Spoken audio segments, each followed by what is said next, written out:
이시안의 읽은 척 책방. 안녕하세요. 성신여대 겸임교수이자 지식편의점 시안책방의 주인 이시안입니다. 오늘 소개해드릴 책은요, 바로 이 책 곰스크로 가는 기차입니다.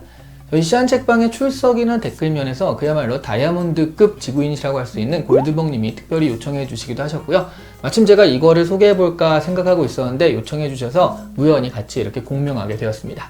지치기 쉬운 날씨에 우리의 일상과 인생을 한 번쯤 돌아보는 의미가 있을 것 같아서 이 시기 한번 추천해드려야겠다 생각했는데 정말 강추드립니다. 다시 한번 읽어봤지만 휴가철이라든가 아니면 주말 때쯤에, 그러니까 약간 좀 마음에 여유가 생길 때쯤에 이렇게 한번 읽어보시면요, 이게 어렵지 않고요, 그리고 중단편이라서 그렇게 길지도 않고요, 무엇보다 자기 인생을 내가 지금 잘 가고 있나를 한 번쯤은 되돌아보게 할 수 있는 그런 의미 있는 소설이에요.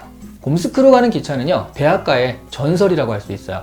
구전되다시피 전해지는 책이 이 곰스크로 가는 기차였는데, 처음엔 무슨 이게 뭐 운동권 책도 아닌데 이렇게 비밀이야 뭔가 왜 이렇게 되나 라고 했는데요, 이 책의 해설에 이게 과정이 서술되어 있더라고요.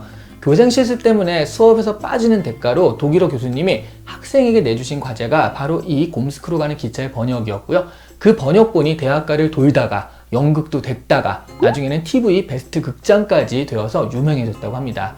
이때 주연을 맡은 배우가 지금은 불미스러운 일 때문에 일을 쉬고 있는 엄태웅 배우와 그리고 여전히 일을 열심히 하고 있는 최정환 배우였습니다. 그러니까 곰스크로 가는 기차는 그야말로 입소문으로만 생명력을 얻게 된 작품인데요. 도대체 이 소설의 어떤 면이 청년들의 공감을 자아내고 세월을 거슬러 재생산되게 만들었을까요? 그건 이 소설이 그대로 우리의 인생이기 때문이라고 생각을 해요. 이 소설을 읽으신 분들 중에 공감이 안 가는 분은 아마 없으실 것 같은데요. 너무나 현실적인 은유 때문에 소설을 보시고 때로는 우울하실 수도 있어요. 하지만 때로는 위로를 받으시기도 하실 겁니다.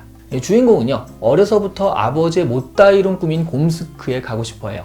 특별히 뭐가 있다라기보다는 그냥 곰스크로 가는 것 자체가 하나의 꿈인 거죠. 결혼을 하고 아내와 함께 거의 전 재산을 털어서 곰스크로 가는 기차표를 사고 출발을 하는데, 그러니까 주인공은 완전 들뜨죠. 드디어 꿈을 이루게 됐다라고 하면서 들떠서 가는데요. 근데 사실 그의 아내는 이 여행을 달가워하지 않습니다. 낯선 시골 마을에 정차하는 동안 잠깐 쉬던 주인공은요, 아내의 의도적인 꾸물거림 때문에 결국 기차를 놓치게 돼요. 다시 기차가 올 때까지 마을의 허름한 호텔에서 일을 도와주면서 숙식을 해결하던 이 부부는요, 그 며칠 있다가 다시 기차가 오거든요. 그래서 그 기차표로 타려고 하니까 차장이 유효기간이 지난 표로는 기차를 탈 수 없다라고 이들을 제지해요. 다시 사기에 기차표는 또 상당히 비싸서 결국 못 사고 기차를 떠나보냈고요.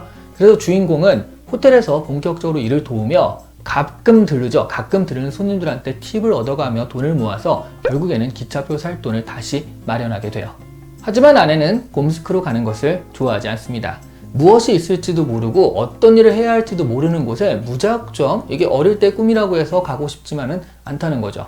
무엇보다 이 안정되고 평화로운 이 시골 마을의 일상을 깨면서까지는 더더욱 그렇습니다.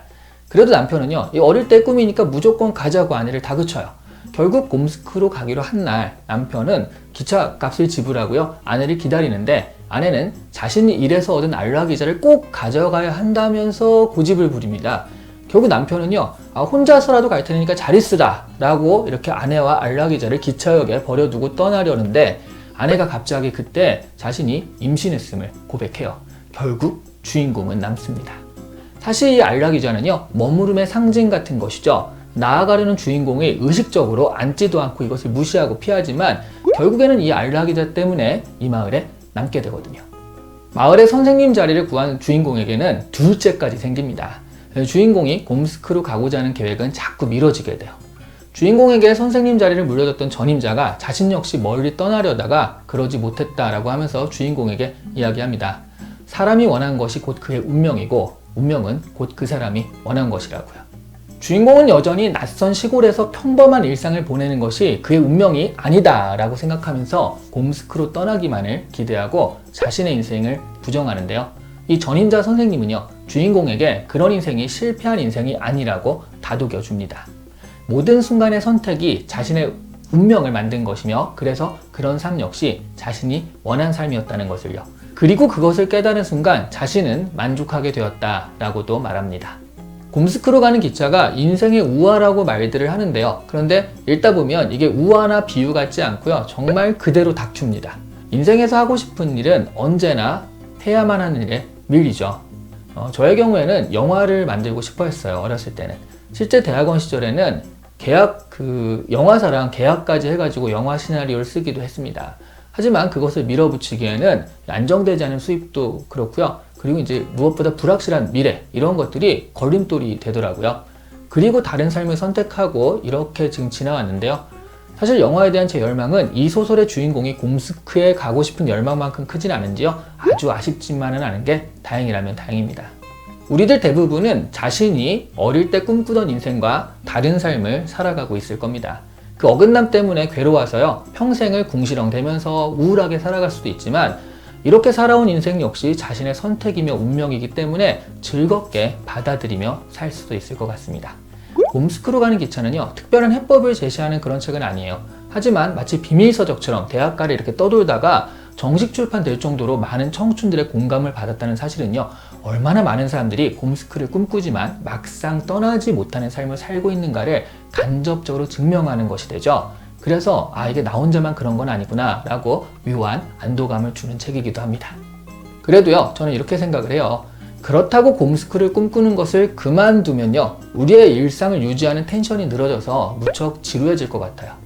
곰스크로 발걸음을 막상 떼지는 못하더라도 머리만큼은 곰스크를 향하고 언젠가는 이라는 희망을 품고서 산다면 오히려 곰스크에 가지 못하더라도 우리의 삶을 조금 더 재미있게 살 수 있을 것 같습니다. 제게는 아마도 이 유튜브 영상을 만드는 것이요, 곰스크로 얼굴을 향하는 행위인지도 모르겠습니다. 생업에 투자하면 훨씬 효과적인 시간과 기회들을요, 이 채널을 유지하는 데 쓰고 있는데요. 비용의 유용성으로 보자면 형편없는 선택이에요. 하지만 이 유튜브 채널 덕분에 지구인 여러분과 만나는 제 일상은 더욱 즐거워졌습니다. 오늘은 대학가의 전설처럼 떠돌던 비밀서적 곰스크로 가는 기차였고요. 좋아요와 구독은 곰스크로 가는 기차의 티켓과 마찬가지입니다. 저를 곰스크로 보내주시길 바랍니다. 감사합니다.